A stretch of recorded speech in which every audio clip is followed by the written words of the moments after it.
Assalamualaikum warahmatullahi wabarakatuh.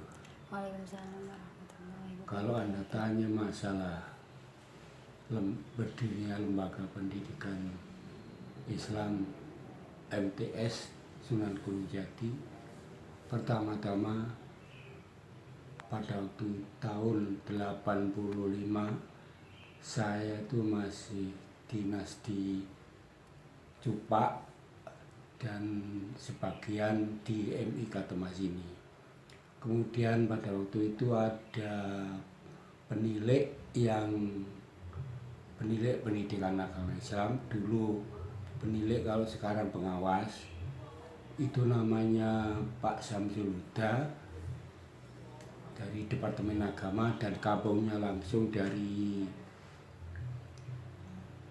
Kecamatan Peterongan, yaitu desa apa itu namanya, lupa saya desanya, itu orangnya itu masuk Kecamatan Peterongan, menyarankan pada waktu itu datang untuk mengadakan penyelidikan atau pengawasan ke MI, tahu bahwa murid-muridnya itu banyak, muridnya sampai mencapai hampir 200.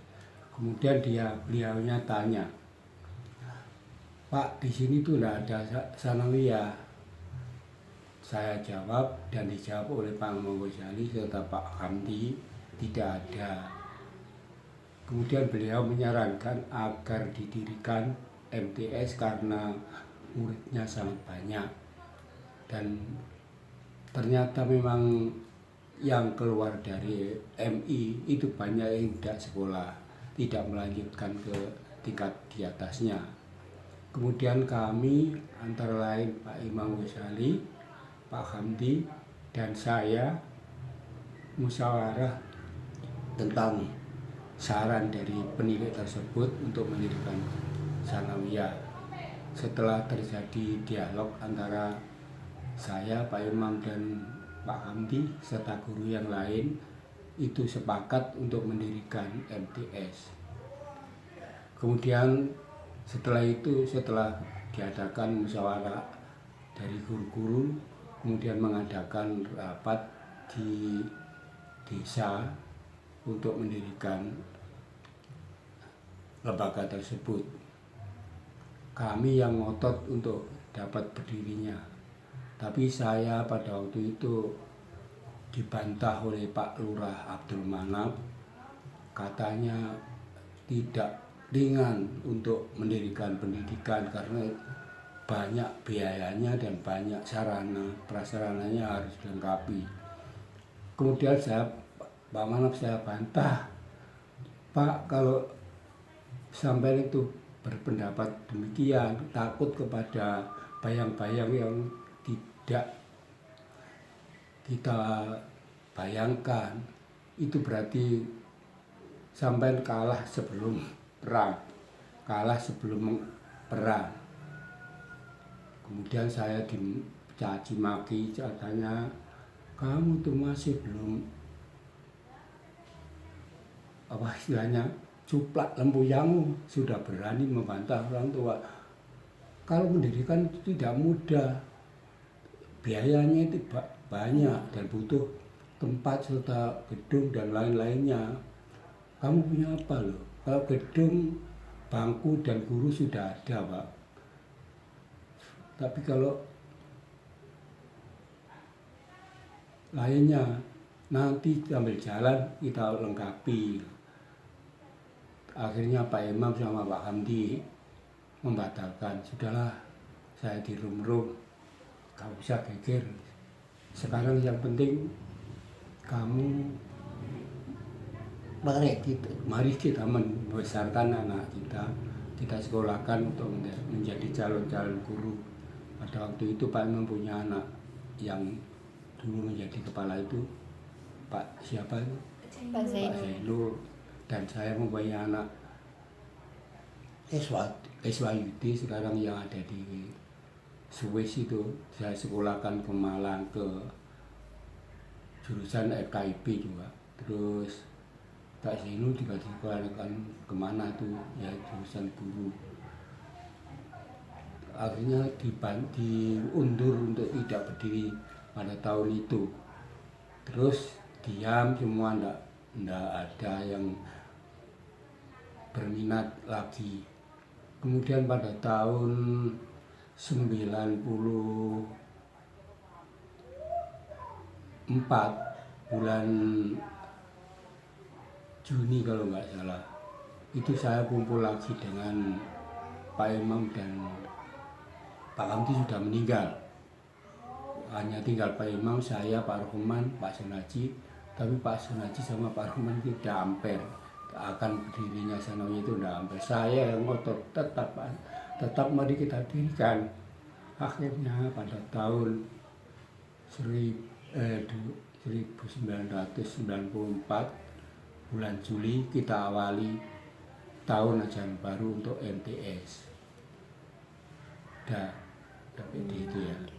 Berarti akhirnya tadi berdirilah MTS yang sampai sekarang itu. berarti berdirinya tahun 1994. Iya, di tahun 1994. Siapa saja Pak pendirinya MTS? Pendirinya yaitu ya saya yang punya rencana dulu. MTS itu yang punya rencana mendirikan saya, Pak Imam, Pak Hamdi.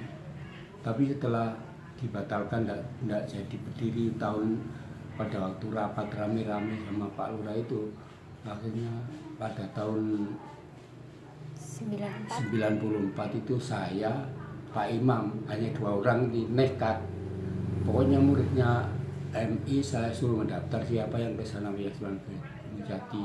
Alhamdulillah ada 20 anak. Ada 20 anak yang mendirikan ya saya, terutama Pak Imam dan saya. Lainnya Pak Guru itu enggak begitu amper itu ya. Masalah itu karena entah enggak tahu, takut biayanya apa bagaimana enggak tahu. Nah, saya enggak takut. Akhirnya tahun 94 Pak Imam yang mendaftarkan murid, saya yang ngurus ke dalam, kemudian diangkat kepalanya atas nama, karena yang punya titel itu di sini Pak Suwandi yang sekarang di mana tuh di Jalan Jombang sana, itu yang kepala. Berarti pertama kali siswanya 20.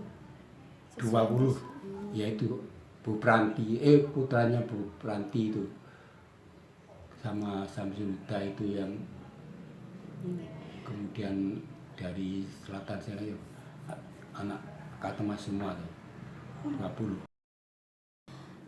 Kendala seperti apa saja Pak yang terjadi, yang dihadapi pada saat mendirikan MTS itu? Kendalanya yang terutama itu tadi, ada rasa kurang senang dari Pak Abdul Manap, kurang setuju akan berdirinya MTS karena terkendala oleh, katanya beliau terkendala oleh biaya dan gedung.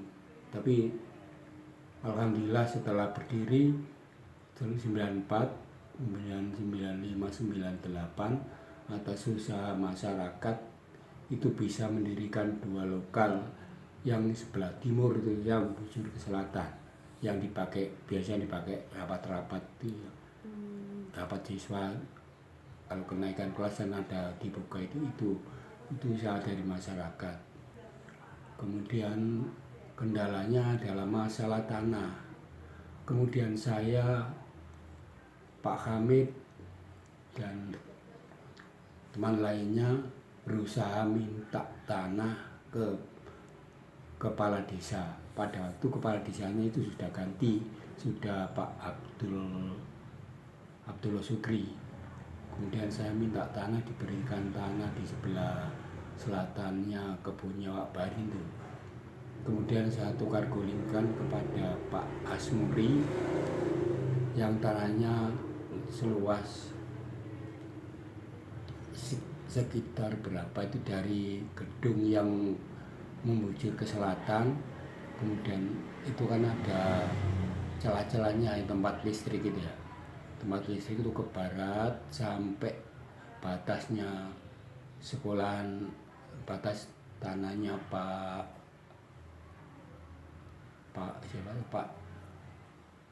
Kesehatan, Pak Samsul. Pak Samsul, yang batas itu. Itu Kenapa Pak dinamakan MTS Sunan Gunung Jati? ya karena dari departemen itu kalau mendirikan sekolah atau lembaga yang lain harus dinamakan, jangan dinamakan yang lain-lain, dari nama-nama orang besar atau wali. Nah kebetulan di sini itu dulu banyak jatinya di situ, terus kebetulan ada Sunan Gunung Jati. Kemudian saya usulkan kepada Pak Supadi almarhum, mari kita sekolah ini kita namakan saja Sunan Gunung Jati. Jadilah nama Sunan Gunung Jati dari MI sampai MTS. Dulu namanya itu Minu, itu lah orang Depak itu kalau ada NO itu agak khawatir, makanya suruh menamakan nama-nama wali. Jadi namanya diambil dari satu daerah Jati, kemudian dua daerah pegunungan, dan sesuai dengan nama Sunan Gunung Jati, jadilah nama Sunan Gunung Jati dan disetujui oleh semua guru. Berarti itu tanahnya dari tanah wakaf Bapak Lurah? Tanah pemberian, tanah desa. Oh, desa. Tanah desa diberikan Pak Lurah. Kemudian saya tukar gulingkan pada Pak Asmuri, ya seluas itu. Kemudian dulu kan MI-nya itu Pak Imam itu wakaf keseluruhan dari timur sampai batas Pak Samsul. Tapi pada waktu itu ada kendala karena anak-anaknya tuh bantah, anaknya masih banyak kok, tanahnya diwakafkan semua. Akhirnya Pak Imam ngomong sama saya, Pak, saya minta wakafnya itu saya minta kembali sepanjang kurang lebih 7 meter lebarnya, kemudian panjangnya ya sampai batas selatan, sampai batas dari tanah Pak Asmuri itu. Sekarang ya batasnya itu sampai kurang lebih MTS yang ada selatannya gedung komputer itu ada satu kelas ya. Itu batas itu dibeli oleh MTS bersama masyarakat.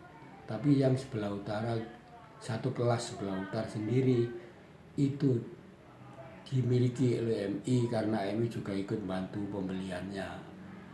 Pembelian berapa juta dulu, murah kok, hanya 7 juta kalau 10 juta kalau tidak salah. Tanah 7 meter kali panjangnya sebatas tanah batas Sanawiyah itu yang yang pertama kali siapa Pak yang menjadi guru-gurunya di MTS? banyak juga ya, antara lain saya sendiri, Pak Imam Ghazali, Pak Kamti sudah ada ya, Pak Imam Ghazali, kemudian Pak Suminto, Pak Nur Husaini, kemudian Bu Sama, Pak Lokeman. Kalau tidak salah ya ada 10 orang, Pak Lokeman, kemudian Pak Yanu dari SD bahkan Purworejo 2, kemudian Pak Enif yang almarhum, itu guru-gurunya. Mungkin jenengan bisa memberikan pesan untuk guru-guru MTS yang sekarang ini lagi di MTS. Monggo Pak. Pesan pada guru-guru MTS, Ya kami pesankan bekerjalah yang benar-benar dan tidak perlu mengungkit-ungkit masalah pendirinya, yang jelas yang mendirikan itu saya sendiri bersama Pak Imam dan Pak Hamdi. Kemudian pada para guru yang antara lain Pak Heni, Pak Selaji sama Pak Rahman. Tapi mereka ya hanya mengikuti saja, kalau saya jadi ya ikut itu. Sampun nggih Pak, terima kasih atas penjelasannya dari Bapak. Oh iya, terima kasih. Dan tolong ya teman-teman tahu mengajar yang benar, jangan sampai dibuat tugas bagaimana mestinya. Dan mohon maaf dari yayasan tidak bisa memberikan apa-apa kecuali yang ada dari siswa itu, dari bantuan pemerintah itu. Dan kami mohon supaya dapat kerjasama yang baik, sebaik-baiknya, yang menguntungkan pada madrasah. Demikian, terima kasih.